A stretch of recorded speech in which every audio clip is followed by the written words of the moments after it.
오락가락하는 날씨만큼 국제정치와 사회에 부는 바람도 정신없습니다. 그런 혼돈의 세계 이야기 국경 없는 문희정 국제정치평론가 나오셨습니다. 안녕하세요. 네, 안녕하십니까. 예, 상호 관세 얘기를 안 할 수가 없을 것 같은데 네.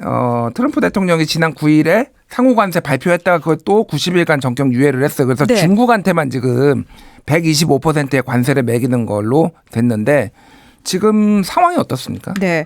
자, 일단 5일 날 이렇게 보편 관세라고 해서 10%를 다 일괄적으로 매겼고요. 그리고 9일이 되면은 트럼프 대통령의 계산법에 따라서 각 국가별로 각기 다른 관세를 더 물리겠다라고 이야기를 했죠. 실질적으로 그게 발효가 됐고요. 그 발효된 오전에 트럼프 대통령이 이제 막 주가가 하락하기 시작하고 폭락하고 막 이런 이상 징후들이 나오니까 주가 떨어졌어? 지금 주식 살 때 너무 좋은 때야. 이런 식으로 올리거든요. 예. 그리고 오후 1시쯤 지나서 갑자기 중국을 제외하고 90일간 상호 관세를 유예하겠다라고 발표를 했습니다. 그러면서 다시 이제 증시가 올라가고 난리가 났잖아요. 중요한 거는 도대체 트럼프 대통령이 왜 절대로 유예는 없다라고 고집을 피우다가 갑자기 13시간 만에 고집을 꺾었느냐, 이 부분과 관련된 이야기가 굉장히 많이 나왔어요. 예. 그리고 사실 이 사건 이전에, 그러니까 유예하기 이전에 며칠 전에 이미 유예한다라는 소문이 시장에 파다한데 이 부분과 관련해서 어떻게 생각하느냐라고 얘기하니까 그거 가짜 뉴스야. 오보 가짜뉴스라고 얘기를 해서 또 장에 한번 출렁였는데 그렇죠. 또 확인이 됐어요. 근데 그게 근데 사실인 그게 걸로. 나중에 사실로 확인이 됐잖아요. 예. 자, 이 부분과 관련해 가지고 지금 여러 가지 얘기가 나옵니다. 일단 백악관 참모들은 이 사실을 몰랐다라고 이야기를 하거든요. 그래서 트럼프 대통령의 그 날의 행적에 대한 얘기도 나와요. 이제 본인이 폭스뉴스를 보고 있는데 공화당 의원들을 비롯해 가지고 전문가들, JP모건 회장을 비롯해서 또 공화당 측의 전문가들이 나와가지고 관세가 미국 경제를 굉장히 망칠 거다라는 얘기를 막 해요. 그러니까 이제 트럼프 대통령이 재무장관을 불렀다는 거 아닙니까? 불러가지고 그 사람을 세워놓고 발표문을 썼다는 거죠. 유예 발표문을. 그리고 유예를 발표했다. 요 얘기가 나왔는데, 자, 백악관 참모들은 이제 막 기자들이 유예를 발표했는데 어떻게 생각하시면, 그러니까 어떤 배경이 있는 겁니까? 그러니까 참모들도 몰랐던 거예요. 그러니까 어쨌든 이 사람들은 트럼프 대통령의 말을 수습을 해야 되는 사람들이잖아요. 예. 이거는 사실은 트럼프 대통령의 치밀한 전략이었다. 우리가 이 상호 관세를 때린다라고 발표하고 나니까 70개국이 넘는 나라에서 협상을 하자고 왔다. 이것 자체가 이미 성공을 했기 때문에, 그리고 어차피 우리의 목표는 중국이었기 때문에 더 이상 이 상호 관세를 끌고 갈 이유가 없어서 우리나라, 우리 시민들, 그리고 우리 시장의 안정을 위해서 이 선택을 한 건데, 이거는 처음부터 다 계산된 거였다라고 수습을 해요. 그런데 사실은 이거는 백악관 참모들의 수습일 뿐, 뒤에 나오는 얘기가 미국 국채 폭락하기 시작하면서 국채 이자가 엄청나게 뛰잖아요. 예. 그러니까 이 상태가 지속되면은 미국 국가 재정에 엄청나게 혼란이 올 수밖에 없고 굉장히 부담이 될 수밖에 없기 때문에 멈춰야 된다라는 얘기가 나왔다라는 이야기가 실제로 많이 나오죠. 트럼프 대통령한테 기자가 물어봤어요. 국채 때문에 유예를 결정한 겁니까? 난 그건 아니고라고 얘기는 하는데, 실질적으로 투매가 일어났다는 거 아닙니까? 중국이라든지 일본이 그쪽에서 많이 대량으로 던졌다라고 얘기를 하고, 실제로 미국이 지난해에만 1657조 원의 미국 국채와 관련된 이자를 지불을 했거든요. 예. 근데 이게 이자가 올라가게 되면은 이것 자체가 상상을 초월한다라는 거죠. 그래서 미국 정부가 감당하기가 쉽지 않았다라는 거고, 결국 그것에 무릎을 꿇은 것이 아니냐라는 얘기도 나오고 있고, 이 상호 관세와 관련해 가지고 트럼프와 공화당을 지지했던 기업인들 측에서도 굉장히 푸시가 많이 들어갔다고 그래요. 예. 이거는 진짜 우리가 트럼프를 지지하지만 이건 아니다라는 식으로, 그리고 소송을 하겠다라는 식의 굉장히 비판과 분노가 컸다라고 얘기를 하고, 이 부분과 관련해서 트럼프가 어느 정도 이 의견을 받아들였다라는 얘기도 나오고 알겠습니다. 있습니다. 자, 예. 지금은 중국에 대해서 125%라고 말씀하셨는데, 요거는 상호 관세고요. 여기에 플러스해서 펜타닐 관련해서 20%를 더했습니다. 그래서 예. 정확하게 145%를 부과를 한 상태고요. 145%면은 1,000원짜리가 2,450원이 되는 건가요? 그러면? 지금 이미 이제 3,000원짜리로 3,000원에 팔리고 있다라고 예, 이야기를 예. 하고 있죠. 자, 게다가 트럼프 대통령이 절대 뭐 관세와 관련해 가지고는 타협이 없다라고 얘기를 해놓고는 자동차 그리고 자동차 부품과 관련해 가지고 사실 25%의 관세를 매겼었잖아요. 예. 요 부분과 관련해서도 내가 요것도 사실 다시 검토 중에 있어. 라고 이야기를 한다라는 거죠. 그러니까 하룻밤 자고 나면 트럼프의 말이 달라진다라는 겁니다. 그래서 지금 상황은 어떠냐면은 트럼프 입만 쳐다보고 있는 거예요. 도대체 무슨 말이 어디서 어떻게 나올지를 모른다라는 거죠. 그래서 예. 여전히 시장 내의 불안감은 상당히 큰 상황인 거죠. 뭐 반도체라든지 이런 거에 관세를 또 유예한다 뭐 이런 얘기가 있더라고요. 그러니까요. 계속 지금 애플 미국에서는 애플 사재기가 애플 가격이가 아이폰 네, 가격이 아이폰. 뭐 300만 원 이상이 될 수도 있다 이런 우려가 퍼지면서 막 미국에서 사재기하고 있고 뭐 이러다 보니까 그래서 전자기기 이 20종에 대해서는 내가 관세를 안 먹일 거야 이런 얘기도 지금 하고 있는 거거든요. 예. 중요한 거는 트럼프 대통령의 말은 언제든 달라질 수 있는 거기 때문에 시장에서는 트럼프 대통령이 무슨 얘기를 한다고 해도 그걸 믿고 가만히 앉아 있을 수는 없는 상황이 돼버렸다라는 겁니다. 그렇군요. 자, 중국의 태도 네. 확실히 조금 강경하게 나오는 것 같아요. 중국은 트럼프 취임 전부터 계속해서 이렇게 얘기했어요. 우리는 트럼프를 한번 겪어봤어. 그래서 우리는 준비를 다 하고 있어. 이런 얘기를 굉장히 많이 했었거든요. 예. 그래서 실질적으로 트럼프 1기 때 중국이 미중 무역 전쟁에서 일방적으로 사실 처음에 굉장히 타격을 많이 받는 모습이었다면 그 사이에 그 바이든 행정부 4년 사이에 중국이 어떤 것들을 준비를 했냐면은 중국이 미국에 수출하는 품목의 비율 자체를 확 줄여버려요. 그래서 한 12%에서 14% 정도로 비율을 확 줄였다라고 이야기를 하거든요. 그리고 본인들의 수출처를 굉장히 다변화했다라는 거예요. 동남아를 비롯해가지고 중동, 아시아, 유럽까지 뭐 다 다변화해놨기 때문에 그 타격이 크지 않을 거야라고 이야기를 하고 있고 지금 상황에서 중국은 내부적으로는 원래 이제 부동산 규제를 굉장히 죄다가 중국이 내수 경제로 결국은 살아남아야 된다라는 얘기를 스스로들 하고 있거든요. 예. 그렇기 위해서 그런 규제들을 굉장히 완화하고 통화 정책도 완화하고 있다라고 이야기를 합니다. 내부적으로는 그런 식으로 어떻게든 우리 내부적으로 살아남기 위해서 그리고 또 하나 결국은 트럼프 대통령의 이런 관세 정책을 시진핑 주석은 본인의 정권을 강화하는 데 쓰고 있어요. 체제 단속을 하는데 결국은 민족주의적으로 끌고 가고 있다라는 예. 거죠. 미국에 맞서서 중국이 단결된 모습으로 이겨내야 하는 어떤 역사적 과제 앞에 있다라는 식의 분위기를 지금 형성을 하고 있고요.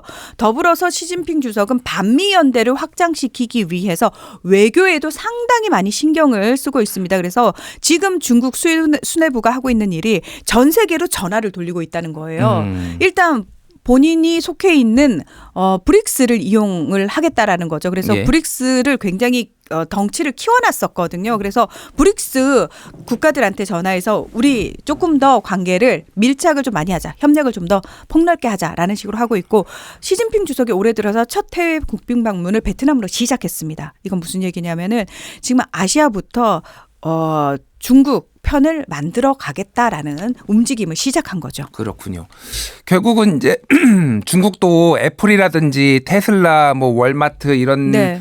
기업들의 이제 공급을 하는 상황이고 미국의 인플레이션에 직접적인 영향을 줄 수 있기 때문에 우리가 불리하지 않다 뭐 이렇게 보는 것 같아요. 장기전으로 가면 중국이 훨씬 유리할 거라는 전문가들 얘기가 굉장히 많습니다. 왜냐하면 일단 중국은 제가 앞서 말씀드린 것처럼 준비를 많이 했고요. 중국이 미국 시장에 수출하는 것들이 사실은 미국 기업들 입장에서는 굉장히 필요한 것들이라는 거예요. 생필품도 많고요. 그렇습니다. 일단 중국 마트에 미국 마트에 깔려 있는 제품들의 값싼 제품들 굉장히 가성비 좋은 제품들의 60%가 중국산이라고 얘기를 하잖아요. 뭐 그거는 세계 다른 나라들도 우리나라를 포함해서 거의 마찬가지인 상황에서 중국이 그래요. 그러면 우리도 뭐 그 가격을 올리든 말든 그건 그쪽에서 관세를 부과를 하는 거니까 뭐 알아서 하시고요. 대신에 우리도 그럼 나름 할게요 하면서 뭘 하고 있냐면은 일단 히토리오 수출 금지를 때렸어요. 예. 자, 지금 미국이 사실 트럼프 대통령이 처음에 그린란드 이야기를 하면서 거기에 히토류가 많이 매장돼 있다라는 얘기를 하거든요. 그러니까 미국 입장에서는 미국뿐만 아니라 지금 첨단 기술과 관련해 가지고 그 기기들을 만드는데 히토류는 너무나 필수적인 광물이잖아요. 그래서 전 세계가 다 히토류에 엄청나게 목숨을 걸고 있는 상황에서 사실은 히토류를 매장돼 있더라도 이걸 개발하는 과정에서 환경오염이라든지 개발하는 과정 과정에서 그 노동자들이 입는 피해 이런 것들을 생각해서 선진국에서는 함부로 개발을 못하는 거거든요. 예. 그 모든 걸 사실 90% 정도를 중국이 담당을 하고 있는 거고 그러다 보니까 어떻게 보면은 히토류가 중국의 엄청난 협상 카드가 됐는데 그거를 이제 중단을 하겠다는 거예요. 그러면 단적으로 미국 F-35 같은 경우도 이거 히토류 안 들어오면은 생산을 못 해내는 거예요. 지금 미국 입장에서는 이 히토류와 관련해 가지고 수개월 분은 비축분이 있다라고 예. 이야기를 하지만 그걸로 언제까지 버틸 수 있는 건 아니거든요. 그래서 이게 장기화되면 될수록 사실은 미국이 훨씬 더 불리해질 수밖에 없는 수순으로 간다라고 그렇군요. 얘기를 하고 있는 거죠. 자, 이런 상황에서 지금 그 미국 정부는 여러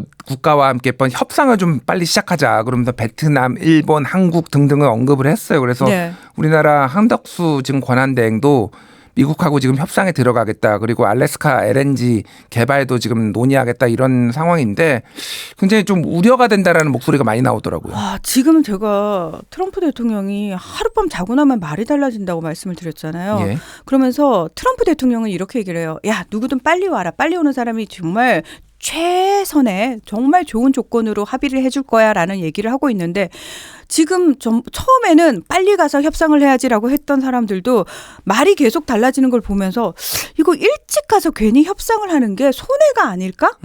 결국은 사실 트럼프 대통령을 움직이는 건 각국의 패키지, 그러니까 어떤 선물 들고 왔니에 따라가 아니고 내부에 있는 기업가들의 어떤 압박이라든지 미국 증시라든지 미국 국채라든지 그리고 무엇보다 미국 시민들의 여론이 트럼프 대통령을 바꿀 건데 우리가 괜히 먼저 앞서서 가가지고 우리가 손해보는 협상을 할 이유가 있나라는 생각들을 하기 시작했다는 거예요. 예. 다른 국가들 입장에서는. 그래서 일단 같이 합시다. 협상을 합시다라고 얘기를 하면서도 슬쩍 유해가 뜨고 나니까 발을 뒤로 빼기 시작했는데 지금 베트남은 이미 했어요. 베트남은 했고 예, 일본은 일본은 이제 내일부터. 가고요. 내일부터. 우리 다음 주거든요. 예. 그러니까 스탑을 시켜놓는 거 지금 굳이 갈 필요가 없다. 굳이 가서 우리가 먼저 선물을 안길 필요가 없다. 그러니까 일본이 지금 이시바 시게루 총리 얘기로는 우리도 협상을 급하게 할 생각이 필요가 없다. 없다. 이런 네. 발언까지 했을 정도로 그렇죠. 지금 그러면 이게 조금 거친 용어로 한국이 호구 잡히는 거 아니냐 이런 우려가 좀 나오더라고요. 지금 사실 알래스카 LNG 가스관과 관련해서도 이거 결국은 떠안아야 되는 기업들 입장에서는 아니 굳이 이 내용이 명확하게 구체적으로 나온 것도 아니고 미국 입장에서 어떤 걸 원한다라고 조건을 내건 것도 아닌 상황에서 한국이 선제적으로 가서 저희가 이 부분과 관련해 가지고 이만큼을 해드리겠습니다라고 얘기하는 게 과연 이게 올바른 것인가. 게다가 이 정권은 지금 대행 체제잖아요. 예. 50여일만 있으면 새로운 정권이 온단 말이에요. 진짜 제대로 협상을 할 수 있는 46일 정권이. 정도 남았죠. 네. 예. 그런데 왜 이 정부가 굳이 그걸 먼저 하느냐. 사실 트럼프 대통령 입장에서는 너무 호구 잡기 쉽다라는 거죠. 이게 누가 봐도 그렇게 보이는 건데 왜 이걸 서두르는지 모르겠다라는 얘기를 하고 있는 거죠. 그렇군요. 뭐 한덕수 권한대행, 한덕수 총리의 대선 출마설이 나오면서 이거 협상을 잘해서 이거를 지렛대로 뭐 대선을 나오려는 거 아니냐 뭐 이런 관측까지 있어서 여러 가지 뭐 얘기들이 좀 나오는 것 같은데요. 본인의 정치적 욕심을 위해서 국가를 희생시키겠다는 겁니까? 지금 아니, 그거는 뭐 그거를 우리가 단정할 수는 없고요. 아니, 그러니까 어떤 이유로든 국가의 이익이 가장 먼저 우선시돼야 되는 게 맞습니다. 본인이 그 자리에 앉아 있는 이유에 대해서 절대 잊지 않으셨으면 좋겠습니다. 알겠습니다. 예. 뭐 요런 상황이다라는 거 전해드렸고요. 이번 시리아 얘기를 좀 해야 될 것 같은데 대한민국하고 시리아가 수교를 체결했네요. 지금 이 시리아 수교와 관련해 가지고 기사 엄청나게 총리실에서 보도자료 뿌리고 있습니다. 뭐 긴박했던 5시간 뭐 이런 식 영화 같은 뭐 이런 식의 홍보 보도자료 엄청 뿌리고 있고요. 그 관련해서 언론사들이 기사 엄청나게 쏟아내고 있는데요. 예. 자, 시리아가 원래는 바샤르 알아사드 대통령이었다가 지난 12월에 소위 말해서 이 내전을 끝내면서 반군 조직의 수장이었던 샤라라고 하는 그 사람이 임시 대통령을 맡았어요. 그 상황에서 지금 그 이전에 바샤르 정권일 때는 독재 정권이면서 이란, 북한과 굉장히 친밀했던 정권이거든요. 우리와는 수교를 안 했었고. 예. 근데 이번에 과도 정부거든요. 이 과도 정부와 우리가 북한을 제치고 먼저 수교를 했다. 이로써 우리는 유엔 191개 회원국과 모두 수교를 한 엄청난 성과를 올렸다. 이런 식의 지금 홍보를 엄청나게 하고 있거든요. 예. 그러면서 무슨 얘기를 흘리고 있냐면은 시리아 쪽에서 대해서 우리 측에게 엄청난 재건과 관련된 협력을 요구하고 있다. 시리아 재건 시장이 무려 363조 원에 달한다. 이런 얘기들을 막 하고 있어요. 자, 이 얘기를 딱 들으면은 우리 정부는 그렇게 얘기를 하죠. 우리가 시리아랑 먼저 손잡음으로 인해 가지고 북한을 고립시켰고 이 재건 시장에 있어서 굉장히 선도적으로 어떤 권한을 얻은 것처럼 홍보를 하고 있는데요. 저는 이건 역시도 지금 이 정부가 이걸 할 때냐라는 겁니다. 이 과도 정부가 첫 번째로 외교 관계를 수립한 나라가 대한민국이라는 걸 또 우리 측에서는 강조를 하고 있거든요. 예. 자, 이건 무슨 얘기냐면 미국을 비롯해 가지고 유럽의 국가들 대표들이 사실은 이 임시 대통령을 만나기 위해서 시리아로 많이 날아갔습니다. 많이 예. 날아갔는데 중요한 거는 여전히 시리아는 서방 국가의 경제 제재가 풀리지 않은 상황이에요. 이건 무슨 얘기냐면 서방 국가에서 먼저 대표단을 파견해 가지고 대통령과 이야기를 나눴음에도 불구하고 수교를 수립하지 않았고 그리고 여전히 이 시리아에 대한 경제 제재를 해제하지 않았다라는 거는 시리아라는 나라가 아직 안정적으로 그리고 앞으로 잘 정상적인 국가로 운영될 것이라는 판단이 서지 않았기 때문에 보류를 하고 있는 거거든요. 예. 그 상황에서 한국이 먼저 이렇게 들어가는 게 어떤 위험이 있냐면은 지금 시리아 내부는 일단 경제 주체도 명백하게 서 있지 않은 상황에서 여러 무장 단체들이 여전히 각 지역에 대한 통제권을 가지고 있는 상황입니다. 그러니까 다시 말해서 통일이 좀 체제 안정이 안 되는 되고 상황인 상황입니다. 게다가 지금 그 아사드 정권은 원래 알라위파라고 해서 소수 종파거든요. 예. 그 소수 종파가 사는 곳도 있고요. 지금 과도 정부에 충성하는 사람들도 있지 않습니까? 이 과도 정부에 충성하는 무장 조직 민병대가 이 알라위파 사람들이 사는 곳에 들어가 가지고 무차별 학살을 저질렀어요. 불과 몇 달 전에. 그래서 지금 1,400명이 숨졌단 말이죠. 이런 식의 아직도 혼전과 교전이 계속해서 벌어지고 있는 나라라는 겁니다. 게다가 내부적으로 각 무장단체들만 이렇게 지금 계속해서 뭐 갈등을 벌이고 있는 것뿐만 아니라 외부에서 이스라엘은 시리아가 하나의 통합된 국가가 되는 게 싫어요. 예. 그러다 보니까 계속 이 시리아가 분열 상태를 유지하기를 원하기 때문에 시리아 내부의 군사기지랑 군사기지는 이스라엘이 지금 다 폭격을 하고 퍼뜨리고 있습니다. 게다가 골란고원이라고 하는 원래 시리아 영토를 이스라엘이 무력으로 점령한 곳에 대해서도 이스라엘이 무단으로 영토를 확장해 가고 있는 상황이고요.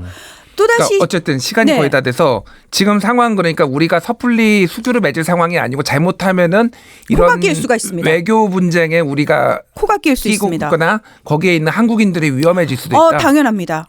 당연합니다. 그리고 혹시 지금 인도주의적 지원하겠다고 약속을 했다라고 얘기를 하거든요. 예. 이런 식으로 먼저 코 끼어서 들어가면 안 됩니다. 도대체 뭘 얻을 수 있다고. 사실은 알겠습니다. 외교는 주고받는 거잖아요. 예. 우리가 받을 게 지금 명확지 않은 상황에서 주는 것만 가지고 외교를 들어가는 거는 어리석은 짓입니다. 알겠습니다. 예, 좀 신중한 판단이 요구되는 상황이네요. 지금까지 문희정 평론가와 국제 이슈 만나봤습니다. 평론가님 감사합니다. 네, 고맙습니다.